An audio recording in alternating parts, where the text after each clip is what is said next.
How's everyone doing today? This is Justin here with Wellness Made Easy.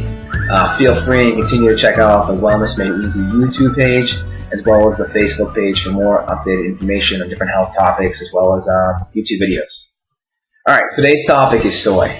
I get so many questions about soy. Is it good? Is it bad?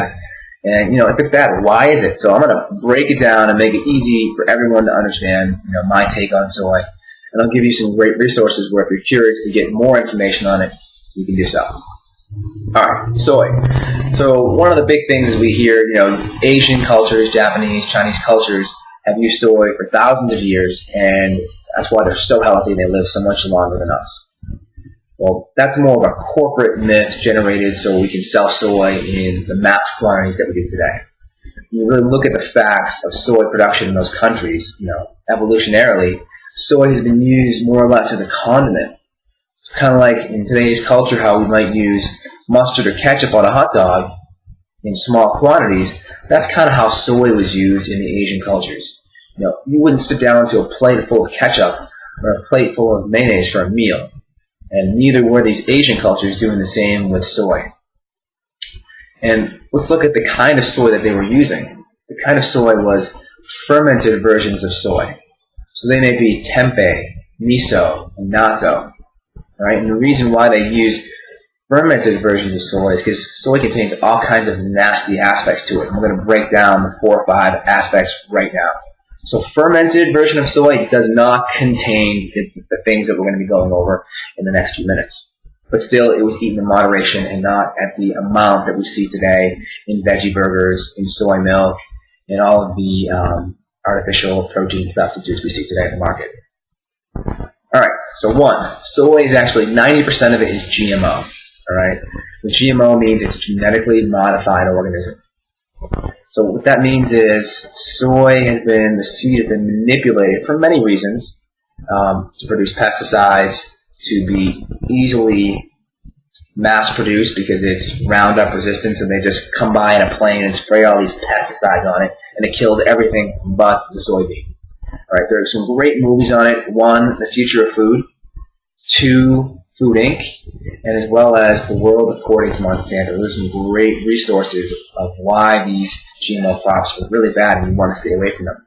There's actually some great studies out there showing and from a big correlation link to GMO foods in general and infertility problems. So definitely organic food is the way to go. These foods are relatively new to the body.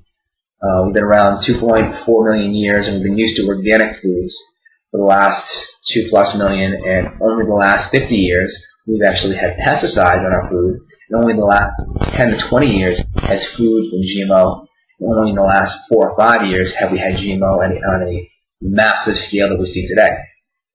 Okay, the GMO is the first reason why. The second reason why is soy contains phytates, or oxalic acid, and what those do is they actually inhibit the body's ability to absorb minerals like calcium, magnesium, zinc, etc. These minerals are really important for bone health, they're really important for energy in the Krebs cycle, and they're also important for your body to make, especially zinc for men, to make testosterone. It's a precursor to testosterone, cofactor for it, as well as hydrochloric acid, which helps break down protein. And protein is important for all of your neurotransmitters like serotonin and dopamine that allow you to feel good and happy. They're all made from protein, so you want to be able to break down protein.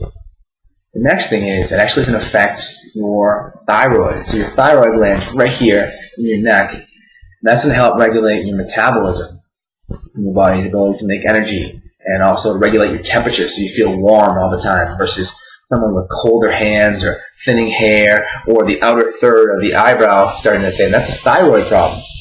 And with soy being consumed in the massive quantities that we're seeing today, it can actually affect your body's ability to absorb iodine. Iodine is used to actually make your thyroid hormones.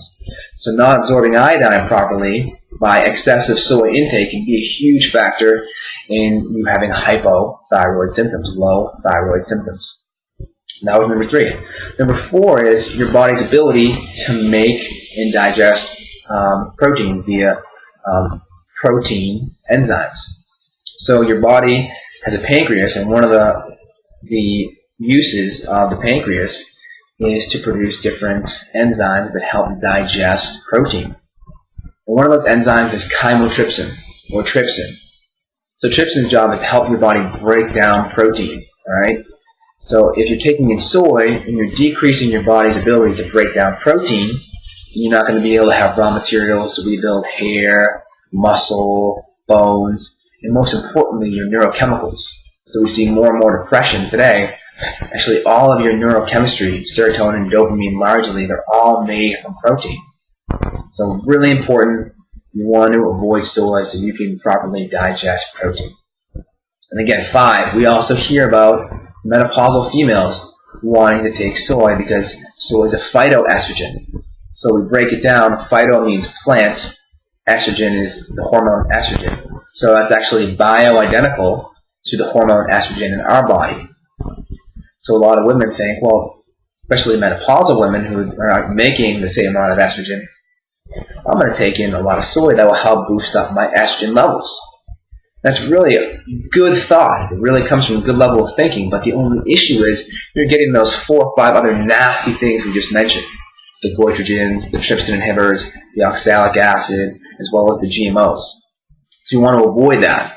There are supplemental versions of soy you can get that have all the nasty things gone and just have the extracted hormone available. And that can be a good alternative, but I only recommend that if you're actually doing some kind of laboratory-based testing, whether it's saliva or blood, to actually look at and assess your individual levels so you can get a customized program to your individual hormone needs. So I hope this information was really helpful. I know it's a lot to swallow. Any questions, please feel free and make comments. And email me if you're looking to help balance your hormones via natural means. Thanks for your time. Check out the Facebook page as well as the YouTube page. Take care.